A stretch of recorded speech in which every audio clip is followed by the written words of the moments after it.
CID এর তলব অর্জুনকে। ভবানী ভবনের উদ্দেশ্যে রওনা দিলেন অর্জুন সিং। তার আগে বিস্ফোরক অর্জুন। আগামী 6 মাসের মধ্যে তার যদি মাল্টি অর্গান ফেলিওর হয়, মৃত্যু ঘটে, তার দায় তৃণমূলের। এদিন এমনটাই বিস্ফোরক মন্তব্য করলেন অর্জুন সিং।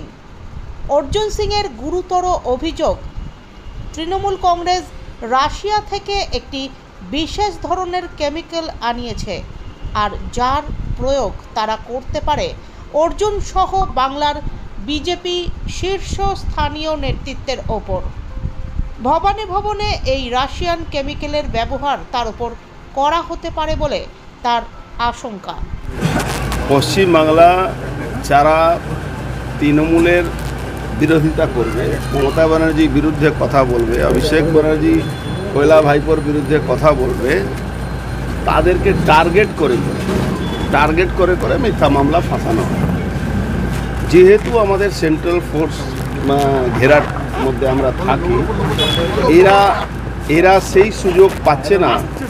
এখন আস্তে আস্তে এদের একটা, আপনারা শুনেছিলেন ইতিমধ্যে, কে তৃণমূলে বড় বড় নেতারা টাকা জমা করার জন্য, টাকা বাইরে পাঠাবার জন্য রাশিয়ানদের অ্যাকাউন্ট হায়ার করেছে।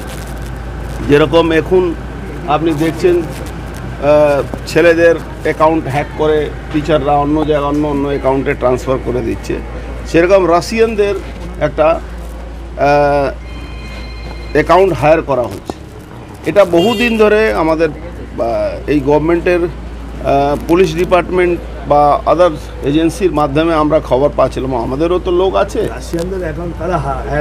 তৃণমূলের যারা নেতৃত্ব দিচ্ছেন, যারা কৈলা ভাইপো থেকে নিয়ে যাদেরকে বিনা মিশ্রাফ যারা পালিয়ে বেড়াচ্ছে। আপনারা শুনেছিলেন কিছু বহুত দিন আগে, প্রায় 1.5-2 বছর আগে রাশিয়ানদের নামও এসেছিল। এখন শুভেন্দু অধিকারী, অর্জুন সিং মতন লোকেদেরকে এরা কোনোভাবে আটকাতে পারছে না, তখন একটা মেরে দেওয়ার চক্রান্ত চলছে। যেহেতু কোনো পাবলিক মিটিং বা মিছিলে সবসময় সেন্ট্রাল ফোর্সের ঘেরার মধ্যে আমরা থাকি, তখন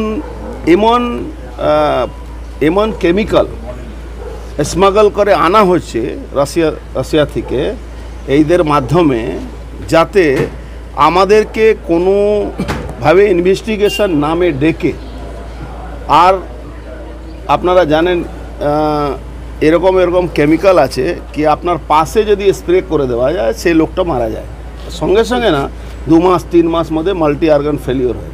এরকম একটা আমাদের বিশ্বস্ত সূত্রের মধ্যে আমি খবর পেয়েছি কি অর্জুন সিং, আমাকে, শুভেন্দু অধিকারী, এরকম 4-5 জন আগের শ্রেণী যারা নেতৃত্ব দিচ্ছেন বিজেপিকে, তাদেরকে মেরে দেওয়ার চক্রান্ত এই সরকার করছে। এই কেমিক্যালটা হলো বিষ একরকম। আজকে আপনার শরীরে শুধু টাচ হয়ে যাবে, ধরুন আপনাকে কোথাও চেয়ারে বসালো, ওই বা টেবুলে আপনার হাত পড়লো, যদি ওখানে লাগানো থাকে ওই কেমিক্যালটা, যদি আপনার শরীরে টাচ হয়ে যাবে, তাহলে ওই 6 মাস 3 মাস পরে আপনার মাল্টি অর্গান ফেলিওর হবে, আপনি মারা যাবেন। 6 মাস 3 মাস পরে অ্যাকশন শুরু হবে। 6 মাস 3 মাসের মধ্যে, এর অ্যাকশন 3 মাসের আগে বোঝা যাবে না। এই ধরনের একটা বড় চক্রান্ত আমার, শুভেন্দু অধিকারী, আরও 4-5 জনের নাম আছে, তাদেরকে করার এদের একটা প্ল্যান চলছে, যাতে 2026-এ ইলেকশনে আবার এরা ভোটে জিততে পারে। এইটা সিআইডি হোক বা অন্য এজেন্সি, যেখানে ডেকে এসটিএফ, আপনারা জানেন ইতিমধ্যে বাংলাদেশের জঙ্গিদের সঙ্গে কত যোগ আছে আমাদের পশ্চিমবাংলা সরকারের, সে নানা রকম একটা ব্যবস্থা চলছে। একটা বড় ধরনের ঘটনা, ধরুন আজকে যদি কেউ মেরে দেয়, তখন কি হয়, সঙ্গে সঙ্গে মিডিয়াতে আসে, কিন্তু যদি কারো শরীরে মাল্টি অর্গান ফেলিওর হয়ে যায়, তখন তো আপনি তার উপরে প্রশ্নচিহ্ন করতে পারেন না। এই ধরনের আশঙ্কার জন্যে আমরা হাইকোর্টে দ্বারস্থ হয়েছিলাম। হাইকোর্ট বলেছে 4 ঘন্টা আপনাকে যেতে হবে, তার জন্য আজকে আমি ওখানে যাচ্ছি। কিন্তু আমি একদম আশঙ্কা আমার সবসময় মনে আছে, আমার জন্যে, শুভেন্দু অধিকারীর জন্য, আরও 4-5 জনের জন্য, কি এরা কোনো না কোনোভাবে, আপনি বলুন 4 বছর ধরে কোনো হেলদোল ছিল না, হঠাৎ 4 বছর পরে 4 কোটি টাকা নাকি আমি দুর্নীতি করেছি।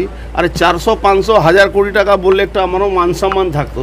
4 কোটি টাকার দুর্নীতির জন্য অর্জুন সিংকে ডাকা হচ্ছে, যে অর্জুন সিংয়ের অ্যাসোসিয়েটস 10 কোটি টাকা মাসে আমাদের লেবার পেমেন্ট আছে, সে অর্জুন সিংকে 4 কোটি টাকা দুর্নীতির জন্য ডাকা হচ্ছে। তার মানে কি সামথিং রং বিহাইন্ড দ্য বার। ভাটপাড়া মিউনিসিপ্যালিটিতে নাকি আমি 4 কোটি টাকা দুর্নীতি করেছি।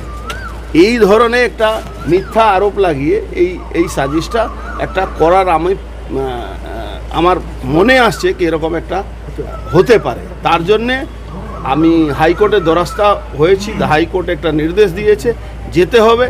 কিন্তু আমি আপনাদের মাধ্যমে, কেন গণতন্ত্রের চতুর্থ স্তম্ভ হলো মিডিয়া, আপনাদেরকে আমি বলে যাচ্ছি, যদি 6 মাসের মধ্যে আমার যদি কোনো মাল্টি অর্গান ফেলিওর হয়, তার জন্যে আগাম বলছি এই সরকার, এই মুখ্যমন্ত্রী, এর সিআইডি ডিপার্টমেন্ট দায়ী থাকে।